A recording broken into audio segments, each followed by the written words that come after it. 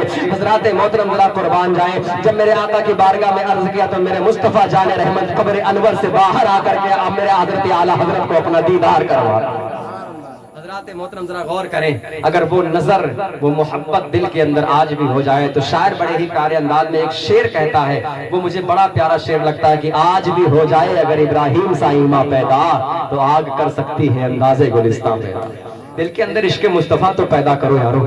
جب میرے آقا کریم صلی اللہ تعالیٰ علیہ وسلم کا وصال بمبارک ہوا تو حضرات محترم اس وقت کا عالم یہ تھا، تمام صحابی کا ماحول ایسا بگڑ گیا، قسم خدا کی مسلمانوں کسی کو ہوش نہیں رہ گیا۔ حضرت عثمان غنی پر گشی داری ہو گئی، آپ جا کر کے ایک کونے میں ایسا بیٹھ گئے کہ اٹھنے کی طاقت نہیں رہ گئی، زبان سے آواز نہیں نکل رہی، منہ سے کچھ بول نہیں پا رہے، ہاتھ اگر اٹھا کر کے چھوڑ دیا جائے تو گر جایا کرتا تھا، ایسا ماحول ہو گیا۔ حضرت عثمان غنی رضی اللہ تعالیٰ عنہ کا یہ ماحول ہوتا چلا گیا۔ حضرات محترم قربان جائیں، حضرت عمر فاروق اعظم کا ایسا ماحول تھا، حضرت علی مرتضیٰ کی آنکھوں میں آنسو تو تھے لیکن ہمت نہیں تھی کہ کچھ کر سکے، لیکن حضرات محترم حضرت عمر اسی عالم میں اپنی تلوار کو نکال کر کے مدینہ منورہ کے اندر ننگی تلوار لے کر کے گھوم رہے ہیں اور یہ کہتے ہیں خبردار اگر کسی کے زبان سے میں نے یہ سن لیا کہ نبی کا وصال ہو گیا اس کی گردن مار دوں گا، اس کے سر کو تن سے جدا کر دوں گا۔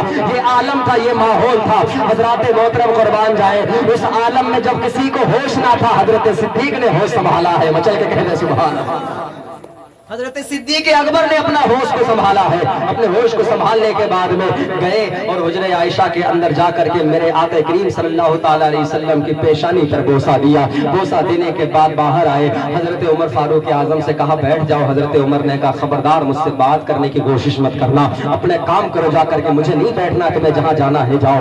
حضرات محترم حضرت ابو بکر صدیق کسی کی بات نہ سنے اور جانے کے بعد میں جا کر کے خطبہ دینے لگے، ایک تقریر پیش کرنے لگے اور اس تقریر کے دوران میں میرے حضرت ابو بکر صدیق نے کہا کہ اے لوگوں، اللہ تبارک و تعالیٰ قرآن پاک میں ارشاد فرماتا ہے کہ تمہارے پاس نبی آتے ہیں، نبی آنے کے بعد میں اگر وہ شہید ہو جائیں تمہیں نیکی کا راستہ دکھاتے ہیں، تمہیں برائیوں سے روکتے ہیں، تمہیں اللہ کی وحدانیت کے بارے میں بتاتے ہیں، اللہ ایک ہے اس کی عبادت کرنے کے لیے بتاتے ہیں، لیکن جب وہ دنیا سے جاتے ہیں یا وہ شہید کر دیے جاتے ہیں تو کیا تم اللہ کی راہ سے پھر جاتے ہو؟ اور اگر اللہ کی راہ سے پھر جاؤ گے تو تم اللہ کا کچھ نہیں بگاڑو گے، اور اگر اس پر قائم رہو گے تو اللہ تبارک و تعالیٰ کل میدان حشر میں تمہیں جنت عطا فرمائے۔ جب حضرت ابو بکر صدیق نے یہ خطبہ دیا تو حضرت عمر فاروق اعظم نے جب اتنا سننے کے بعد میں تلوار میان کے اندر رکھی اور رکھنے کے بعد کہنے لگے اللہ کا شکر ہے کہ ابو بکر صدیق کے خطبے نے ہمارے ایمان کو بچا لیا، ہمارے ایمان کو بچا لیا۔ حضرت ابو بکر صدیق نے کہا کہ اگر کوئی نبی کریم صلی اللہ تعالیٰ علیہ وسلم کی عبادت کرتا تھا تو وہ سن لے مصطفیٰ جان رحمت کا وصال ہو گیا ہے، اور اگر کوئی اللہ تبارک و تعالیٰ کی عبادت کرتا تھا تو وہ بھی کان کھول کر کے سن لے کہ اللہ کل بھی تھا، آج بھی ہے اور ہمیشہ رہے گا، اسے کبھی موت نہیں آ سکتی ہے، وہ کبھی نہیں مر سکتا ہے۔ جب یہ خطبہ حضرت ابو بکر صدیق نے دیا تو حضرات محترم وہاں کا ماحول بدل گیا، حضرت عمر فاروق اعظم کو ہوش آیا، حضرت عثمان غنی کھڑے ہو گئے، حضرت مولا علی کھڑے ہو گئے، حضرات محترم اور سب کے سب اسی آیت کریمہ کی تلاوت کرنے لگے قرآن پاک کے اندر۔ وہ جو ہے قرآن پاک کے اندر وہ محمد رسول قد خلت من قبلہ الرسل، یہ پوری مکمل آیت مبارکہ حضرت ابو بکر صدیق جو ہے حضرت ابو بکر صدیق نے جب اس کے بیان فرمایا، اس کا ترجمہ جب فرمایا تو حضرات محترم وہ سارے کے سارے آتے ہیں اور آنے کے بعد میں کہتے ہیں کہ آخر اللہ کا شکر ہے کہ آج ہمارے ایمان محفوظ ہے حضرت ابو بکر صدیق کے خطبے کی وجہ سے۔ حضرات محترم قربان جائے، اگر اس وقت ابو بکر صدیق کا بھی ماحول خراب ہو جاتا یا وہ بھی گشی تاری ہو جاتے یا وہ بھی ہوش و حواس میں نہ رہتے تو حضرات محترم نہ جانے اس وقت کتنے بہک جاتے، کتنے نبی کے چاہنے والے بہک جاتے، لیکن اللہ کا شکر ہے کہ ابو بکر صدیق کے خطبے نے لوگوں کے ایمان کو محفوظ کر دیا۔ حضرات محترم جب وقت آیا میرے آقا کریم صلی اللہ تعالیٰ علیہ وسلم کے جو نہلانے کا اور کفن دینے کا جب وقت آیا تو حضرات محترم لوگوں میں اختلاف پیدا ہو گیا، دل میں خیال کرنے لگے، کچھ صحابی عرض کر رہے ہیں کہ ایسا کرتے ہیں نبی کو غسل دینے کی کیا ضرورت ہے، نبی تو پاک ہے، نبی تو مطہر ہے، نبی تو پاک آئے تھے دنیا کے اندر، نبی تو پاک ہے، ان سے کوئی گناہ نہیں ہوا ہے، پھر ان کو نہلانے کی کیا ضرورت ہے۔ اتنے میں ایک آواز آتی ہے اور آواز میں یہ بتایا جاتا ہے